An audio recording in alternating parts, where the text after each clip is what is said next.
Hello student, चलिए start करते हैं। आज हम क्लास 10th का चैप्टर एप्लीकेशन ट्रिग्नोमेट्री का क्वेश्चन नंबर क्या करने वाले हैं, 6 करने वाले 9.1 का। ठीक है, इससे पहले वाले अपने क्वेश्चन नहीं देखे, हाँ आपको देखना है तो लिंक आपको वीडियोस का डिस्क्रिप्शन में मिल जाएगा, वहाँ पे आके आप क्लिक करके देख सकते हैं।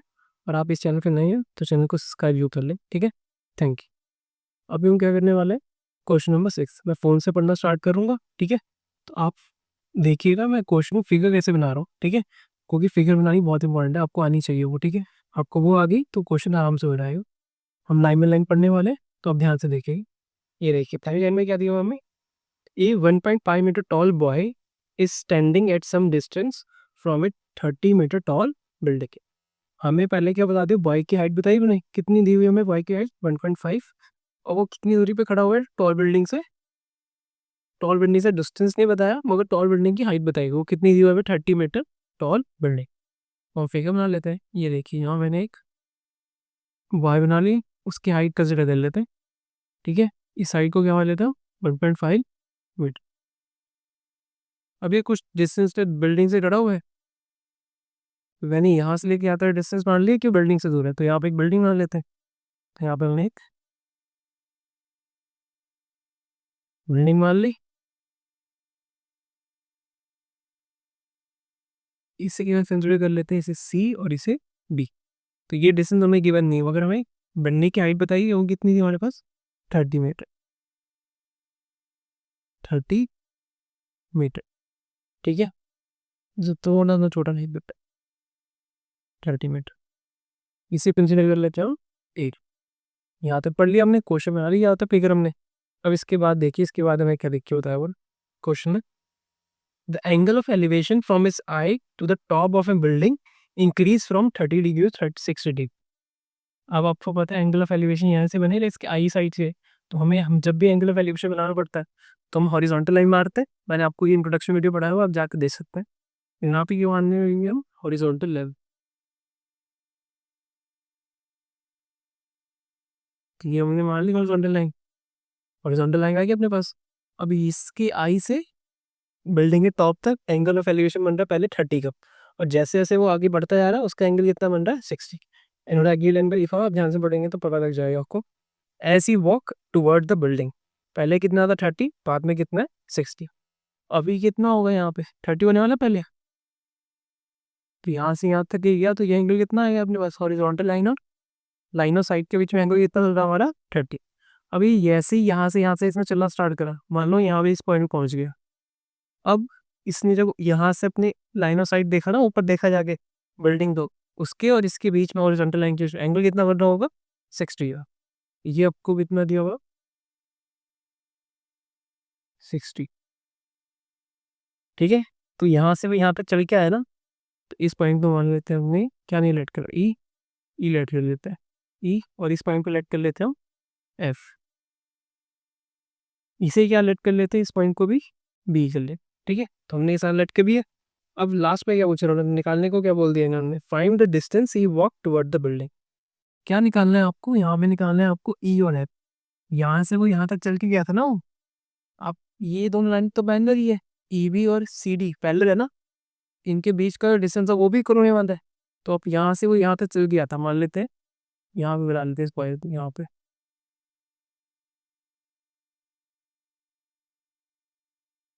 B intersect. ठीक है, बना लिया। पहले यहाँ पे था, वो यहाँ पे आ गया। ठीक है, तो यहाँ से यहाँ तक वो चल के आया होगा ना, तो ये डिस्टेंस कितना अपने पास, ई एफ। तो हमें ये निकालना है ई एफ, तो इसी के थोड़े कर लेंगे E F, distance he walk toward the building. Distance he walk toward the building, walk toward the building. ठीक है, आई होप आपको ये समझ में आ रहा होगा। ठीक है, अब सिंपल सा है क्या करना, अब यहाँ पे ट्रिग्नोमेट्री क्या है सारा आपको पता है।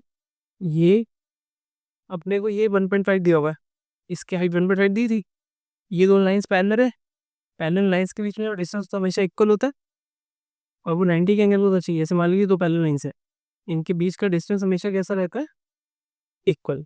जब क्योंकि ये जो 90 का एंगल बना रहा होता है ना, इसके साथ जो लाइन बना रही होती है दो पैरेलल लाइन्स के बीच में, वो हमेशा डिस्टेंस हमेशा कैसा रहता है, इक्वल, ये रखेगा। तो ये 1.5 है, तो ये भी कितना आ जाएगा 1.5, क्योंकि इसका एंगल भी 90 बन रहा है और इसका एंगल यहाँ पे क्या बन रहा होगा 90, ग्राउंड के साथ तो ये लगता है जो खड़ा होगा वो भी 90 बनाना होगा और बिल्डिंग ही 90 बना रही होगी, इसलिए ये दोनों डिस्टेंस क्या आ जाएंगे आपके पास, इक्वल। तो ये कितना आ जाएगा अपना 1.5 मीटर। तो ये यहाँ से लेके यहाँ तक क्या आ गया मेरे पास 1.5। अब ये पूरी हाइट कितनी हुई थी तो टॉल बिल्डिंग की 30 दी हुई थी, उसमें से ये 1.5 हटा दूंगा मैं तो मुझे ये वाली हाइट मिल जाएगी ए बी। ये वाली हाइट चाहिए होंगे ना हमें, क्योंकि ट्राइंगल तो यहीं तक बनाया हमने, तो इसलिए हम ये हाइट निकाल रहे हैं। तो ये कितना आ जाएगा उसके पास, 30 में से 1.5 माइनस करा कितना बचेगा 28.5। तो ये यहाँ से लेके यहाँ तक की हाइट कितनी आ जाएगी अपने पास 28.5। अपने को हाइट पता लगी, अपने को ये ई एफ निकालना है, तो हम क्या करेंगे, पहले बड़े ट्राइंगल कंसीडर कर लेंगे ए ई बी, उसके लिए ई बी निकाल लेंगे वहां से, फिर उसके बाद ना छोटे ट्राइंगल कंसीडर करेंगे ए एफ और बी, इसके भी इससे हम यहाँ क्या निकाल लेंगे एफ भी निकाल लेंगे। तो हम बड़े वाले पार्ट में से ये एफ भी माइनस कर गए तो क्या बचेगा हमारे पास ई एफ, हम वही करने वाले हैं। ठीक है, ये देखें कैसे करता है। पहले हम कर रहे हैं बड़े ट्राइंगल कंसीडर, बड़ी ट्राइंगल कौन सी है ए ई और बी, इन ट्राइंगल ए ई और बी। आपको दिख रहा होगा यहाँ पे 30 एंगल बन रहा है, आपको ये एंगल के सामने साइड क्या बन जाती है परपेंडिकुलर, और ये नीचे वाला क्या बन जाएगा बेस, और ये तो हाइपोटेन्यूज है, तो ये परपेंडिकुलर, और ये नीचे की साइड क्या बन जाएगी बेस। तो ये परपेंडिकुलर बेस का रिलेशन चाहिए हमें, तो हम कॉट लगा सकते हैं, यहाँ पे 10 लगा सकते हैं, 10 लगा लेते हैं इसलिए आपको उसकी वैल्यूज भी याद रहती है 10 की सबको, तो 10 लगा लेते हैं। 10 कितना आएगा हमारे पास 30, सामने angle perpendicular upon base, perpendicular में बेस होता है एन, तो परपेंडिकुलर क्या अपना यहाँ पे ए और बी, ए और बी, और ये बेस है अपना पूरा यहाँ से लेके यहाँ तक, ई भी आ जाएगी यहाँ पे आ जाएगा अपने पास ई। आगे अब इनकी वैल्यू पुट कर देंगे, एन 30 कितना होता है 1/√3, ए बी कितना दिया हुआ अपने को, हमने यहाँ से यहाँ तक की वैल्यू निकाली थी, कितना आया था 28.5, 28.5 मीटर। ई भी अपने को फाइंड करना है, ई भी यहाँ भी छोड़ने हैं। अब इनका क्रॉस मल्टीप्लाई कर देंगे, इसको इधर ले जाता है, कितना आ जाएगा ई भी अपने पास, ई भी आ जाएगा 28.5√3 मीटर।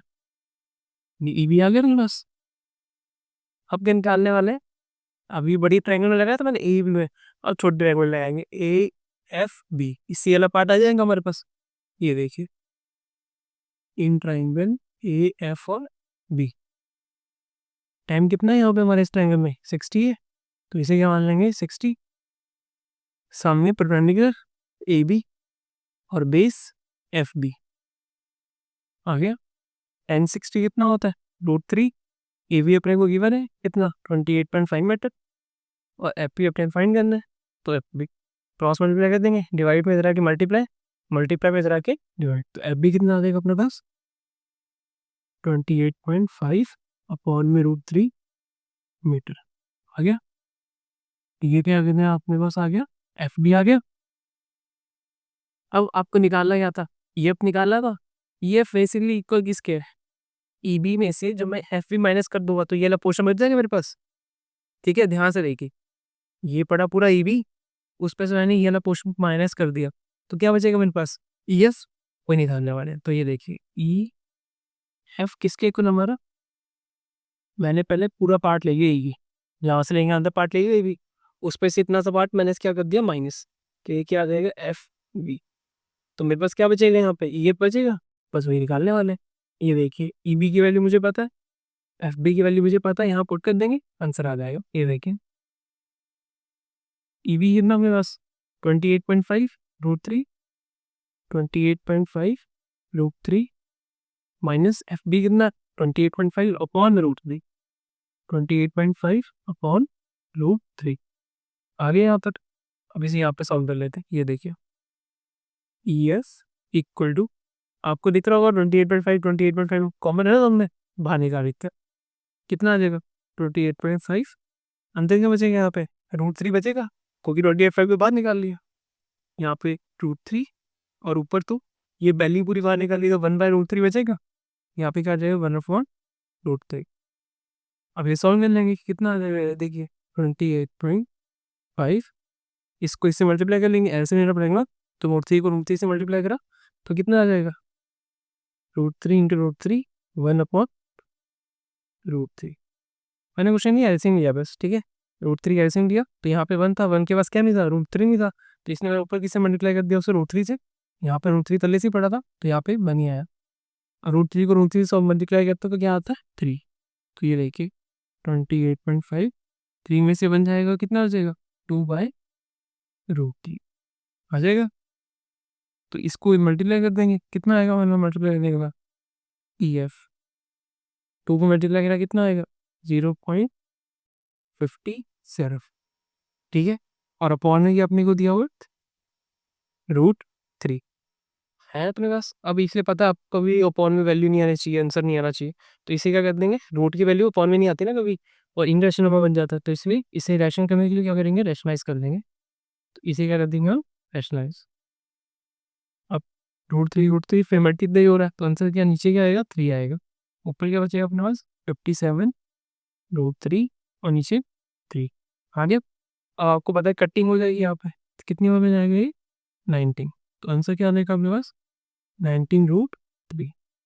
किस में जाएगी, लेंथ है तो मीटर में आ जाएगी, तो अपने पास EF की वैल्यू कितनी आ गई, 19√3 मीटर, ठीक है। आई होप आपको क्वेश्चन करना आया होगा। चलिए हम कौन सा क्वेश्चन देने वाले हैं, हम क्वेश्चन करने वाले 7, ठीक है। देखिए मैं फिगर कैसे बनाऊँ। हमें क्या दिया हुआ पहले लाइन में, from a point on the ground the angle of elevation of the bottom and the top of the transmission tower fix at the point of 20 metre high building. पहली लाइन में क्या बोला है, एक फिक्स पॉइंट क्या बताया उन्होंने, from a point on the fix ground, ये मान लेते हैं। ये मैंने क्या ले लिया, ग्राउंड ले लिया। ये फिक्स पॉइंट आने वाला ग्राउंड पे, ग्राउंड लेवल वाली आने, ये मेरा फिक्स पॉइंट है। अब उसके बाद क्या बोलना है, ये देखिए ध्यान से, आपको स्क्रीन पे क्वेश्चन दिख रहा होगा, आप उससे देखिए, मैं यहाँ पे फोन से देख कर रहा हूँ question. The angle of elevation of the bottom and the top of a transmission tower fix at a top of a 20 metre high building. इस लाइन में उन्होंने बहुत सारी इन्फॉर्मेशन आपको दे दी है। दो चीज़ें बताई उन्होंने, एक तो आप टावर का जिक्र हुआ है, आप ध्यान से देखोगे, और वो किसके ऊपर फिक्स करा हुआ है उन्होंने, 20 metre high building. The top of a transmission tower fix at a height of a fix at a top of a 20 metre high building. तो यहाँ पे हम क्या बना रहे थे, पहले मैंने मान लो यहाँ पे एक बिल्डिंग बना दी, बिल्डिंग बना दी, इसके ऊपर एक क्या है आपके पास, टावर है, इसके टॉप के ऊपर फिक्स करा हुआ, इसमें ही बना देते हैं टावर। टावर मानिए हम नहीं से, ये क्या हमारे पास टावर, इसे मान लेते हैं A, इसे B और इसे C, और ये फिक्स पॉइंट इसे क्या मान लेंगे हम, D। आ गया। अब देखिए एंगल ऑफ एलिवेशन कितना बताया था उन्होंने। अब वही स्टार्ट कर रहे हैं, from a point of the ground the angle of elevation of the bottom and the top of a transmission tower fix at the top of a 20 metre high building. इस 20 मीटर हाई बिल्डिंग मतलब इसकी building की height कितनी दी अपने को, 20 metre. तो यहाँ से यहाँ तक कितना आ गई, 20 metre, are 45 degree and 60 degree respectively. आपने यहाँ पे वर्ड देखा रिस्पेक्टिवली, तो पहले वो किसकी बात कर रहे होंगे ना, एंगल ऑफ एलिवेशन की। पहले इसके बॉटम की बात कर रहे हैं, फिर उसके बाद इसके टॉप की बात कर रहे हैं। ध्यान से आप देखोगे तो angle of elevation on the bottom and the top of a transmission tower fix. तो यहाँ से लेके पहले कहाँ पे जाएंगे हम, बॉटम पे जाएंगे। तो ये टावर का बॉटम है ना, तो यहाँ पे बनाने वाले, तो ये कहाँ पे जाएगा, पहले यहाँ पे जाएगा। ये एंगल अपने को कितना बोला उन्होंने, पहले बार कितना बताया हुआ था, 45। तो पहले इसे कंसीडर कर लेंगे, क्या आ जाएगा हमारे पास, 45। और यहाँ से लेके ये स्टॉप तक का एंगल कितना बताया उन्होंने बाद में, 60 डिग्री। तो यहाँ से लेके यहाँ तक का एंगल ऑफ एलिवेशन कितना आ जाएगा अपने पास, ये पूरा पोर्शन यहाँ से यहाँ तक का, इसे बाहर लिख लेते हैं, कितना आ जाएगा, 60 आ गया। अब इन्होंने लास्ट में फाइंड करने को क्या बोला है, find the height of the tower. ये जो टावर हमने बिल्डिंग के ऊपर रखा है वो ना, इसकी हाइट फाइंड करनी, इजी क्वेश्चन है। ये देखिए करते हैं, इसे मान ले हैं h, हाइट ऑफ एल्टो, ठीक है। तो हमें क्या फाइंड करना है, h, इसे भी इस लेते हैं height of tower, height of the tower. आगे अब देखिए, आपको यहाँ पे दो ट्रायंगल दिख रहे हैं, एक बड़े वाला ट्रायंगल, इस पॉइंट को हमने डी नहीं होगा, ए सी और डी। एक तो ये ट्रायंगल हो गया, दूसरा बी डी और सी। अब हमें पता है यहाँ पे मुझे 20 दिया और 20 मीटर की हाइट की बिल्डिंग दी। अब मैं इसमें छोटे ट्रायंगल से यहाँ 20 मीटर है तो मैं बेस निकाल सकता हूँ, क्योंकि मुझे एंगल भी गिवन है छोटे वाले ट्रायंगल का। तो हम पहले छोटे वाले ट्रायंगल पे लगा के ये बेस निकाल लेंगे DC, ठीक है। फिर उससे हम वहाँ से बड़े वाले ट्रायंगल पे लगा के फिर ये हाइट निकाल लेंगे। तो हम पहले छोटे वाले ट्रायंगल पे लगा रहे हैं ट्रिग्नोमेट्री रेशियोज। ये देखिए इन ट्रायंगल DB और C, DB और C आगे। अभी ये 45 का एंगल दिया हुआ है आपको, तो यहाँ पर 10 कितना आ जाएगा। अब हमें रेशियो किस में चाहिए, रिलेशन किस में चाहिए, एंगल के सामने साइड क्या होती है, ये परपेंडिकुलर बन जाएगा और इसके साथ वाला बेस्ड, और ये वाली जो लाइन आपको लाइन ऑफ साइड दिख रही है ये क्या बन जाएगी, हाइपोटेन्यूज। तो उसको हमें काम नहीं है, हमें किस में रिलेशन है, P और G में चाहिए, इसलिए मैंने कौन सा रेशियो लगाया यहाँ पे 10। यहाँ पे क्या लगा लेंगे हम एन 45 आ गया। 45 की सामने साइड क्या हो जाएगी, परपेंडिकुलर। परपेंडिकुलर कितना लिया हमने को BC, और ये DC क्या आ जाएगा अपने पास, बेस DC आ गया।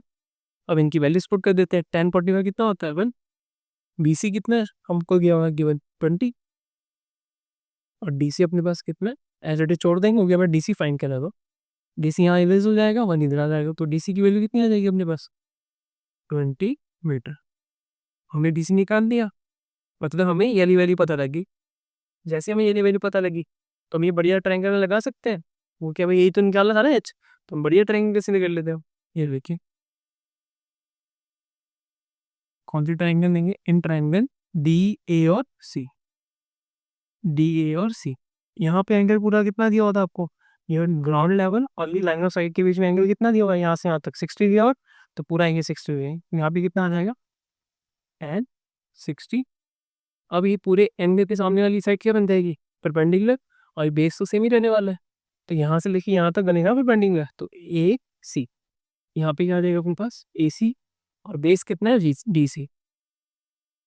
अब 1060 कितना होता है √3, यहाँ पुट कर देंगे √3। AC की वैल्यू कितनी है H + 20, A और C पूरा है ना, तो यहाँ से यहाँ तक 20 है, यहाँ से यहाँ तक H, वैल्यू पुट कर देंगे इसकी, कितना आ जाएगा 20 + H। DC अपना, DC हमने अभी निकाला कितना आया था 20, यहाँ पुट कर देंगे DC की वैल्यू 20। अब इसको इतना मल्टीप्लाई कर देंगे, कितना आ जाएगा 20√3। डिवाइड में था जाके दूसरी साइड जाके क्या हो जाता है मल्टीप्लाई। कोई भी चीज़ यहाँ पर डिवाइड में रहती है एक साइड पे, दूसरी साइड पे जाके मल्टीप्लाई, यहाँ से वो एक साइड मल्टीप्लाई में तो दूसरी साइड जाके क्या हो जाती है डिवाइड, ये इक्वल के साइन के साथ होता है। तो यहाँ पे कितना आ जाएगा 20 + H आ गया। अब आपको दिख रहा होगा यहाँ पे 20, यहाँ पे भी 20 है, तो इस वाले 20 को राइट हैंड साइड से लेफ्ट हैंड साइड ले आएंगे, क्योंकि अपने को क्या निकालना है H।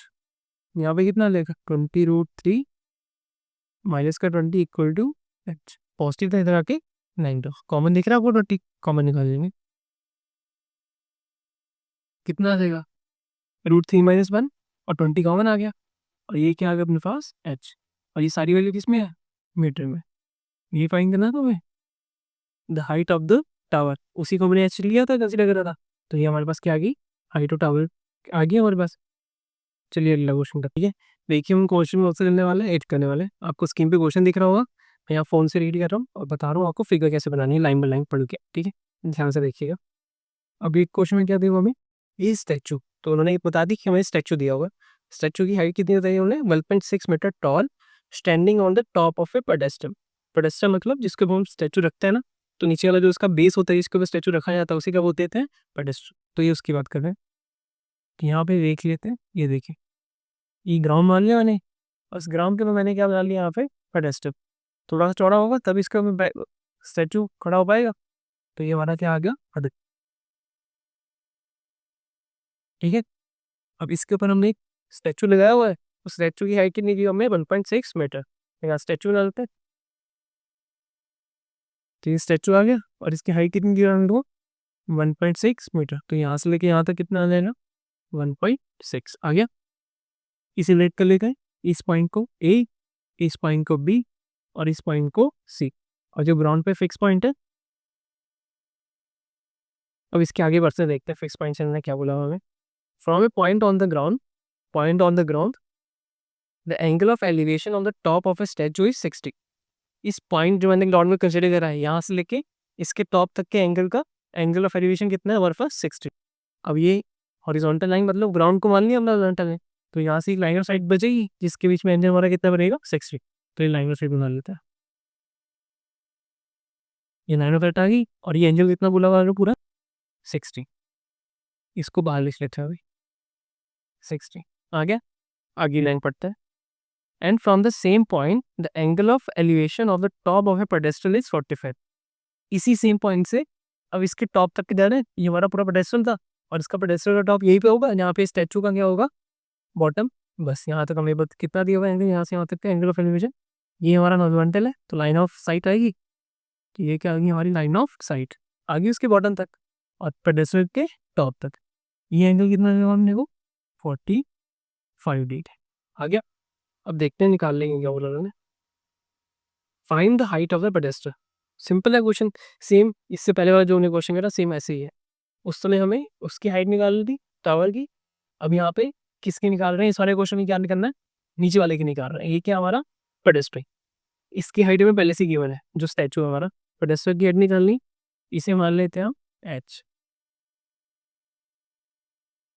ठीक है, आप तो दिख रहा होगा ये छोटे ट्रायंगल से निकालना है, तो यहाँ पे तो ये एच है, और ये मुझे गिवन ही नहीं है ना बी सी, इस वाले पॉइंट को मान लेते हैं बी। ये जितना पॉइंट हमारा दूर था इस पेडेस्ट्रल से, ठीक है, तो हमने लेट करा दो। ये एच में गिवन नहीं है, छोटे ट्रायंगल, ये छोटा ट्रायंगल देखिए बी डी और सी, एच में फाइंड करना है, तो ये तो हमें गिवन नहीं है, ना हमें डी सी गिवन है, तो छोटे ट्रायंगल पे हम ट्रिग्नोमेट्री बीच लगा के कुछ निकाल भी नहीं पाएंगे, तो हम क्या करते हैं बड़े ट्रायंगल लगाते हैं ए डी और सी में, इसमें लगाएंगे तो आपको दिख रहा होगा अपने को 1.6 गिवन है, तो यहाँ से अपने को पता लग जाएगा आराम से, तो हम पहले वहाँ से निकाल लेते हैं, या फिर छोटे वाले से ही निकाल सकते हैं। ठीक है, पहले छोटे वाले पे लगाते हैं, ये देखिए in triangle B D C, B D C angle कितने का है यहाँ पे 10 45। अब मैं 10 ही को लगा रहा हूँ, आपने ध्यान दिया हो। एंगल के सामने साइड क्या होती है परपेंडिकुलर, तो ये क्या बन जाएगा परपेंडिकुलर बन जाएगा, और इसके साथ वाली एंगल के साथ वाली साइड बेस, और इधर ये सबसे बड़ी साइड होती है, क्योंकि यहाँ पे बिल्डिंग के पेडेस्ट्रल ग्राउंड का कितना एंगल बना रहा है 190 का, ये तो हमेशा 90 के पर आएगा ना एंगल, और एनडी के सामने क्या होती है हाइपोटेन्यूज। तो मुझे मेरे को चाहिए कौन सा रेशो, परपेंडिकुलर बेस के बीच में एक रेशो चाहिए जो मेरे को लगाना होगा। परपेंडिकुलर बेस में कौन सा आता है, tan आता है परपेंडिकुलर अपॉन बेस, और कॉट आता है परपेंडिकुलर बेस अपॉन परपेंडिकुलर। तो मेरे लिए इजी कौन सा पड़ता है tan, इसलिए मैं 10 लगा रहा हूँ। यहाँ पे इतना आ जाएगा tan 45 आ गया। एंगल के सामने वाली साइड परपेंडिकुलर, एन क्या होता है किसका रेशो होता है परपेंडिकुलर अपॉन बेस, तो यहाँ परपेंडिकुलर कितना किया आपने वो BC, और बेस कितना अपने पास DC आ गया ये।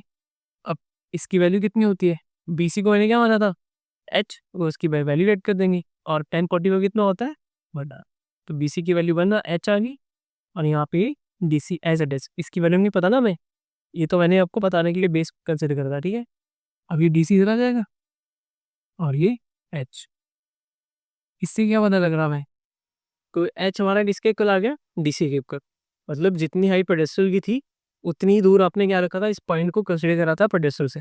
ठीक है, तो ये दोनों आ गए हमारे पास।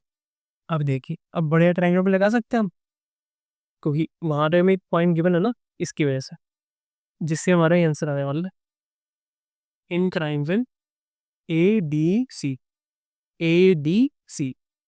अब यहाँ पे बड़े वाला एंगल कितने का था, ये पूरा का पूरा 60 का था, उस इसके सामने वाली साइड क्या बन जाएगी पूरी की पूरी परपेंडिकुलर, और ये नीचे वाली बेस। तो ये देखिए तो tan कितना आ जाएगा हमारे पास 60 आ गया, क्योंकि ये ग्राउंड लेवल था और ये राइनो साइड था, तो यहाँ से लेके यहाँ तक एंगल कितना बना था 60, इसलिए मैंने 60 किया, क्योंकि मैंने साइड गैली कंसिडर कर ली ना, तो ये वाला वर्टेक्स कंसिडर करा ट्रायंगल का, और ये किसके इक्वल आ जाएगा परपेंडिकुलर, यहाँ से लेके यहाँ तक परपेंडिकुलर, एंगल के सामने वाली साइड परपेंडिकुलर होती ना, अब ये पूरी साइड हमारी क्या बन जाएगी ए से लेके सी तक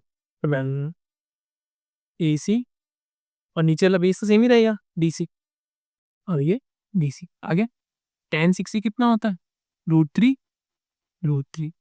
अब ध्यान से देखिएगा AB प्लस BC AC के इक्वल है, तो मैं इसे क्या लिख सकता हूँ 1.6 प्लस H, यहाँ पे AC की वैल्यू कितनी आ जाएगी 1.6 प्लस H आ जाएगी, और DC अपने को कितने किसके इक्वल दिया हुआ है यहाँ पे H, तो DC की जगह क्या पुट कर देंगे यहाँ पे हम H, H इधर मल्टीप्लाई हो जाएगा जाके, डिवाइड में था दूसरी साइड जाके मल्टीप्लाई, तो यहाँ पे क्या आ जाएगा H√3, और ये 1.6 प्लस H। ओके, आपको दिख रहा होगा यहाँ पे 1.6 बचा अकेला, तो H इधर ले आएंगे हम, क्योंकि एच में हमें वैल्यू निकाली है ना एच की, तो ए साइड लेके आएंगे तभी तो एच कॉमन आ पाएगा हमारे पास, इसलिए एच को राइट हैंड साइड से लेफ्ट हैंड साइड लिया जाता है। तो क्या हो जाएगा, H root 3 minus H equal to 1/6। H common आ जाएगा दोनों में, तो एच मैंने कॉमन निकाल दिया, क्या बचेगा √3 - 1। यहाँ पे तो एच बाहर आ गया तो √3 था, तो यहाँ √3 बच गया। यहाँ पे क्या था, माइनस एच था, तो एच बाहर निकाल लिया तो क्या बचेगा माइनस का 10। और ये यहाँ पे कितना है 1/6। अब एच की वैल्यू निकालेंगे तो एच के स्किप करना जाएगा, 1/6 अपॉन में ये सारी वैल्यू मल्टीप्लाई में उधर जाके इस वाली साइड जाके क्या हो जाएगी डिवाइड में, तो यहाँ पे कितना आ जाएगा √3 - 1 आ गया। कब आपको पता है कभी भी रूट में वैल्यू अपॉन में नहीं आती, ठीक है। P/Q क्या फॉर्म रैशनलाइज, तो इन रैशनल में बन जाता है, इसे रैशनलाइज करना पड़ेगा हमें, तो इसे कर लेते हैं हम रैशनलाइज, √3 + 1 और ये √3 + आ गया। अब इसे रैशनलाइज करते हैं, आपको दिख रहा होगा a - b और ये a + b, फॉर्मूला पता है आप सबको ये वाला, ये a - b और a + b किसके इक्वल होता है, a² - b²। तो यहाँ पे मैं गिरा सकते हैं मामला, a क्या हमारा यहाँ पे √3 और b क्या हमारा 1। आंसर क्या आएगा हमारे पास, ये √3 था तो √3 का स्क्वायर आ जाएगा, और b क्या अपना 1 तो इसका स्क्वायर आ जाएगा। सॉल्व करेंगे कितना आएगा, √3 का 3 और 1 का स्क्वायर करेंगे तो बस सॉल्व करने में कितना आने वाला है 2। तो ये पूरी वैल्यू जब सॉल्व करेंगे तो क्या आएगा अपने पास 2 आएगा। ऊपर ये दोनों मल्टीप्लाई हो जाएंगे तो क्या लिख सकते हैं h इक्वल टू 1/6 ये √3 + 1, और नीचे सॉल्व करके मैंने आपको दिखाया वहाँ पे, यहाँ पे कितनी वैल्यू आ जाएगी इसकी 2 आगे।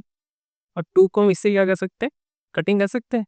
आपको दिख रहा है पॉइंट को नीचे 10 पे ले आ सकते हैं, पॉइंट का मतलब क्या होता है 1 का 10 होता है ना, तो यहाँ पे ये पॉइंट आएंगे नीचे ही आ जाएगा अपने पास 10 आ जाएगा, आ गया 1/10। अब इसको कटिंग कर लेंगे, कितना आ जाएगा ये 0, ये 1 बार में 12 जब है, और 2 8 जब 16, तो ये 8 कट गया 8 बार में। अब इस पॉइंट को दोबारा लेके जा सकते हैं, तो कितना आ जाएगा दोबारा ऊपर लेके आएंगे तो 0.8 आ जाएगा। एच कितना आ जाएगा 0.8 इंटू 3 + 1 वेट।